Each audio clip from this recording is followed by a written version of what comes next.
जो अतीक अहमद जो कि पॉलिटिशियन भी थे और इंडिया में गैंगस्टर का इंप्रेशन भी था उनका, उनको मीडिया, जर्नलिस्ट, पुलिस की कस्टडी में सरेआम पब्लिक में गोलियां मार के कत्ल कर दिया गया। मैंने तो अब रिक्वेस्ट करनी शुरू कर दी है मोदी साहब को, खुदा का नाम है, पैसे दें, रिलेशनशिप ठीक करें। हमारी हर पॉलिसी पाकिस्तान की शुरू डॉलर से होती है, खत्म डॉलर पे होती है। हम इससे आगे नहीं जा सकते।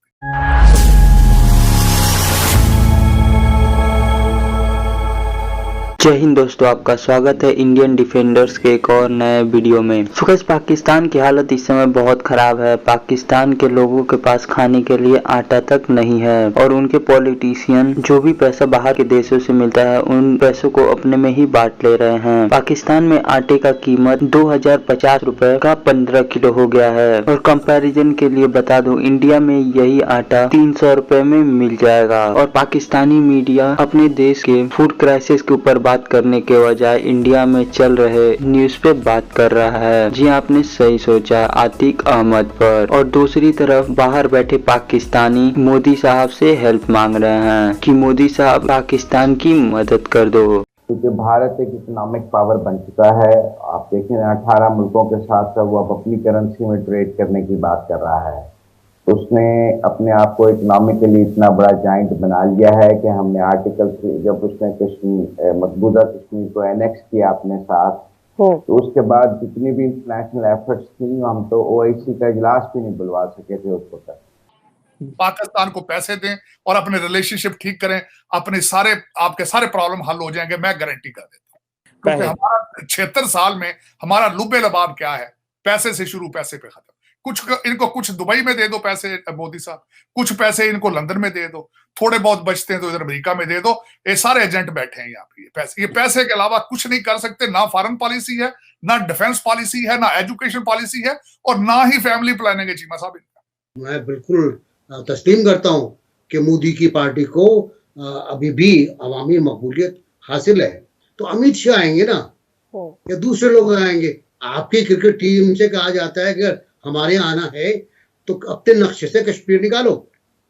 आपको 5 अगस्त के बाद जो जवाब देना था वो आपने नहीं दिया, वो और फैल गए, वो और अकड़ गए। मैंने बताया था कि वो कहते हैं ना कि light at the end of the tunnel. हमारी टनल पता नहीं बनी ऐसी डार्क की बनी 76 साल से। नहीं, मोदी साहब को बड़े पैसे ने, मोदी साहब कभी बांग्लादेश में देंगे, कभी श्रीलंका देंगे, थोड़े जे सानू भी दे देने तो सारे मसले हल हो जाते होने ही। हमें तो पैसे चाहिए। हमारी कौन सी फॉरेन पॉलिसी? कोई पॉलिसी नहीं। कुछ दिन पहले ही मैं अपने प्रोग्राम में ये कोट करी थी कि भारत की करेंसी इंटरनेशनलाइज हो गई है और भारत अपनी मैशत पे बहुत इंटेलिजेंटली, कन्विंसिंगली काम कर रहा है। अब शायद आने वाले वक्त में डॉलर में और इंडियन करेंसी में ज़्यादा फर्क ना रहे।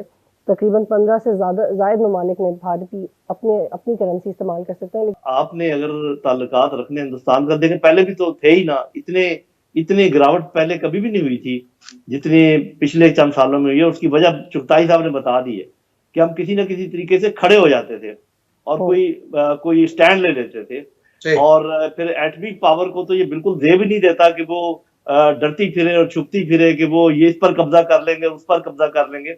एक तो पैसे की लालच होती है, दूसरा कि हमारा जो एक प्रेस्टिजियस स्टेटस है वो कायम रहे। पाकिस्तान जाए भाड़ में, यहाँ के लोग भूखों मरें, बच्चे पैदा करें, वो ठीक है, नौकर सस्ते में मिल जाएंगे। वो तो यूं सोचते हैं कि जितने गरीब होंगे, जितने ज़्यादा ओवर पॉपुलेशन होगी, we can make them work for very small amount of money.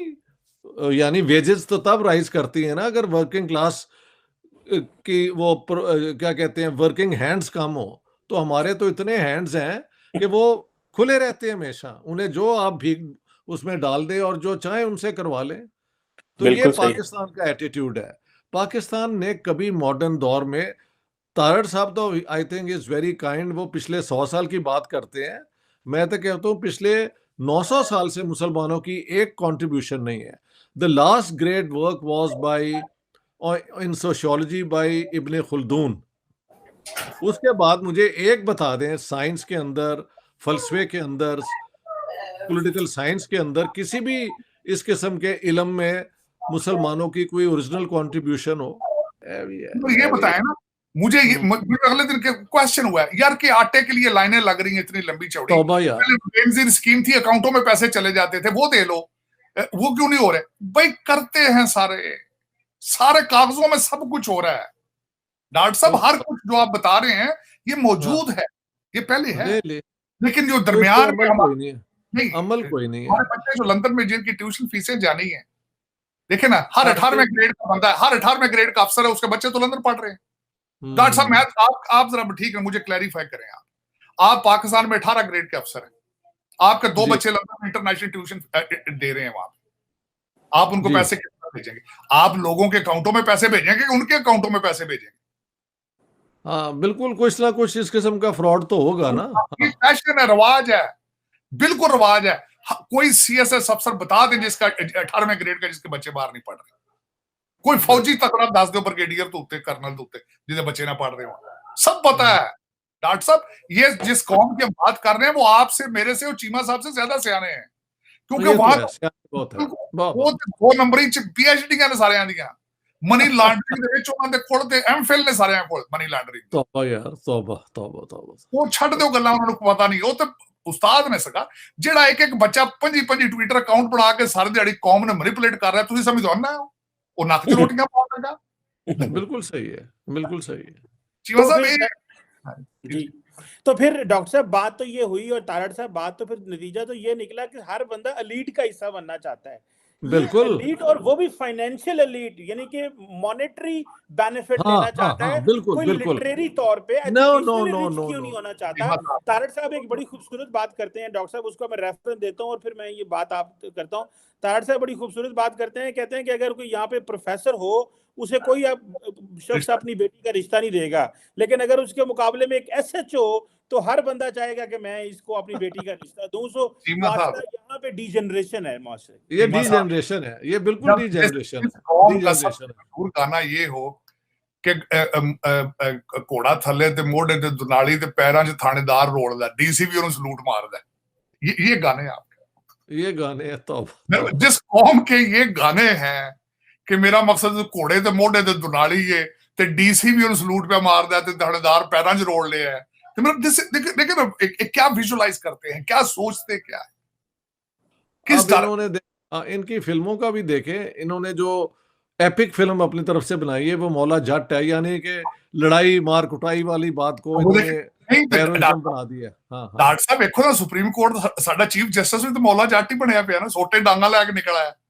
लो देखो। हाँ तौबा देखे ना, फिर मुराद जिस कौम पे वो कहते हैं ना, कलामे साडे वो डॉक्टर इकबाल साहब सन, उनका शेर मैं भूल ही, उन्हें कलामे नरमो नाज़िक बेअसर, फूल की पत्ती से कट सकता है हीरे का जिगर। आपके इस वक्त एक मेजर पॉपुलेशन को क्लीन ड्रिंकिंग वाटर नहीं हुआ सर, नहीं है। दूसरा सबसे बड़ा आपकी पॉपुलेशन का इशू होगा सैनिटेशन का, बिल्कुल सही है। तीसरा सबसे बड़ा प्रॉब्लम है एजुकेशन, पहले जो आपके नहीं है उसका आप क्या करें। फिर चौथा प्रॉब्लम सबसे बड़ा, जितनी पॉपुलेशन होगी भूख पवेगी, जुर्म बढ़ेगा, बिल्कुल सही है। मेरा मकसद you are already at the verge of collapse, जिसकी मैं मिसाल ये देना चाहता हूं, मैंने आपको पहले भी दी थी। According to the Asian Development Bank, आपकी इन्फ्लेशन, आपकी करप्शन और सारे के हालात ये हैं, आप इस वक्त श्रीलंका और अफगानिस्तान से ऊपर है इन्फ्लेशन, यानी करप्शन में भी और हर चीज में। देखे ना इन्फ्लेशन आपकी, आज मैं आपको आज का ये प्रोग्राम कर रहे हैं, 10 रुपए पर लीटर बढ़ गया आपका पेट्रोल, आज बढ़ गया। आपको पाकिस्तान के अंदर 1 लीटर $1 का मिल रहा है। तो अब इसके बाद एक नया फ्लो आना है महंगाई का। जखीरा दोस्त तो 27वें रोजे पहुंच गए ना मदीना, वो तो चले जाएंगे, वो अपनी दिहाड़ी ला गए, अपने महीना ला गए जखीरा दोस्त, क्योंकि जो 150 रुपए का केला था वो रमजान में 600 रुपए का बिका, तो उन्होंने दिहाड़ी लगाई है। और बड़े फख्र से मेरे वो दोस्त कहते हैं तार साहब हमने इस महीने में 11 महीने के पैसे कमाने, उन्होंने कमा लिए, बना लिए अपने, और वो चले गए 27वें रोजे पे, कईयों ने जाके वहां इत्काफ करना है, अशरा वो कर रहे हैं। सबसे बड़ा तो प्रॉब्लम यही है ना हमारा, कि जो मदरसे, चीमा साहब आप बात कर रहे थे, मैं फिर अफसोस के साथ कहूंगा, वो मदरसे सिर्फ हॉस्टल्स हैं। उन मदरसों में हमारे मौलवी भाईजान जो है नमाज तर्जमे के साथ नहीं सिखा सके। वो अपनी कौम 40,000 मदरसे ये नहीं कर सकी कि मस्जिदों से चोरियां, पंखे चोरी नहीं करने। वो ये नहीं सिखा सके कि मस्जिदों के अंदर बम नहीं मारने या शूटिंग फायरिंग नहीं करनी। वो 40,000 मदरसे सिर्फ कारोबारी हैं, उनके अंदर कारोबार सिखाया जाता है, जो कि हमने इस्लाम को कारोबार बना रखा है। और यही है। देखिए, मैं जिस तरह बता रहा था कि जब आर्मी चीफ की सिलेक्शन के लिए भी शिया सुन्नी होना, क्लैरिफाई करना हो, ये आपका दिस इज योर कहते हैं set of mind, this is your mind set है कि आपने इस्लाम के साथ क्या खिलवाड़ डेली बेसिस पे करते हैं। तो गाइस, आज की वीडियो यहीं खत्म होती है। उम्मीद आप इस वीडियो को एंजॉय किए होंगे। रोज ऐसे ही इंडिया vs पाकिस्तान के ऊपर वीडियो देखने के लिए आप इस चैनल को सब्सक्राइब कर सकते हैं। आपकी सपोर्ट की जरूरत है इस चैनल को। जल्दी मिलूंगा आपसे एक और नए ऐसे ही वीडियो में। तब तक के लिए जय हिंद।